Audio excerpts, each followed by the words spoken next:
Lyra waited until dusk, when the villagers gathered around the bonfire for their evening chants. Slipping into the shadows, she crept towards the sacred grove. The air grew cooler as she ventured deeper, the usual chirping of crickets replaced by an eerie silence.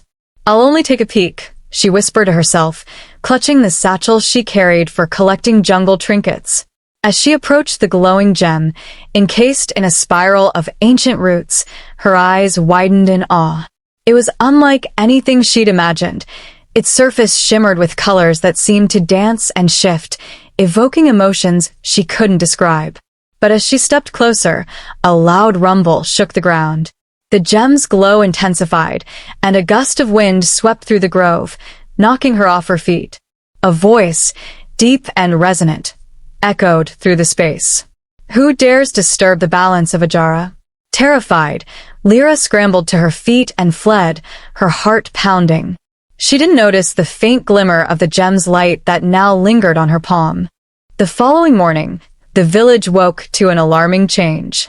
The jungle, usually vibrant and full of life, appeared dull and lifeless. Plants withered, streams dried up, and the animals were nowhere to be found. Amma Malika convened an emergency gathering.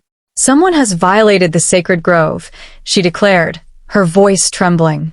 "The balance of our jungle is at risk." Lyra felt a pang of guilt but remained silent. That night, strange occurrences began to plague her. She heard whispers in the wind calling her name and saw visions of glowing eyes in the dark.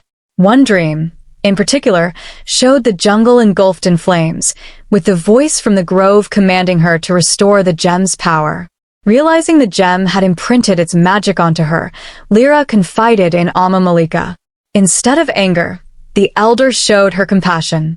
"The jungle has chosen you," Amma Malika said solemnly. "You must embark on a journey to restore the gem's balance. But beware, this task will test your courage, humility, and heart." Lyra set off at dawn, guided by the whispers of the jungle. Her first challenge came in the form of the jungle's corrupted guardians, enchanted creatures who had turned hostile. As she struggled to evade a particularly fearsome panther with glowing red eyes, help arrived unexpectedly. A peculiar duo emerged, a mischievous monkey named Tycho and a wise old parrot called Sirocco. Tycho had a knack for finding hidden paths, while Sirocco carried knowledge of the jungle's ancient spells. "We'll help you, kid," Tycho said with a cheeky grin. "But only if you promise to bring the jungle back to its former glory. I miss my mangoes." Together, they ventured deeper into the jungle, facing challenges that required them to work as a team. They crossed collapsing bridges, solved riddles from talking trees, and braved the treacherous river of illusions. Each trial taught Lyra a valuable lesson. When they encountered a grove of crying willows, Lyra learned the importance of listening to others' pain. She comforted the trees by sharing her own fears and regrets, which calmed their sorrow and allowed the group to pass.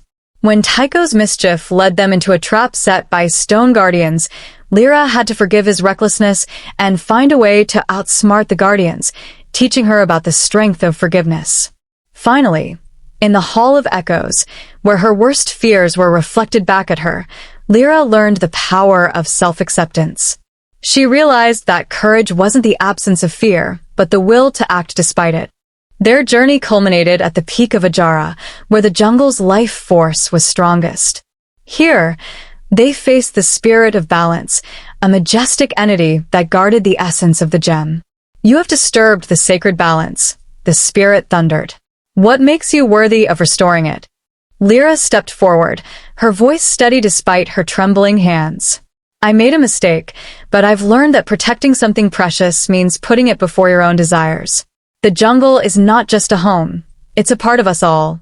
I'll do whatever it takes to restore it."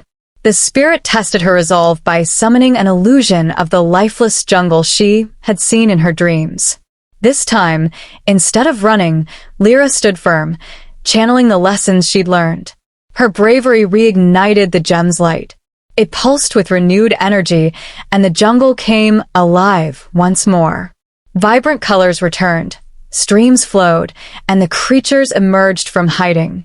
Returning to Karu, Lyra was greeted as a hero. The villagers celebrated the jungle's revival, and Alma Malika praised Lyra for her courage and growth. But Lyra's biggest reward was the bond she had forged with the jungle and her newfound friends, Tycho and Sirocco.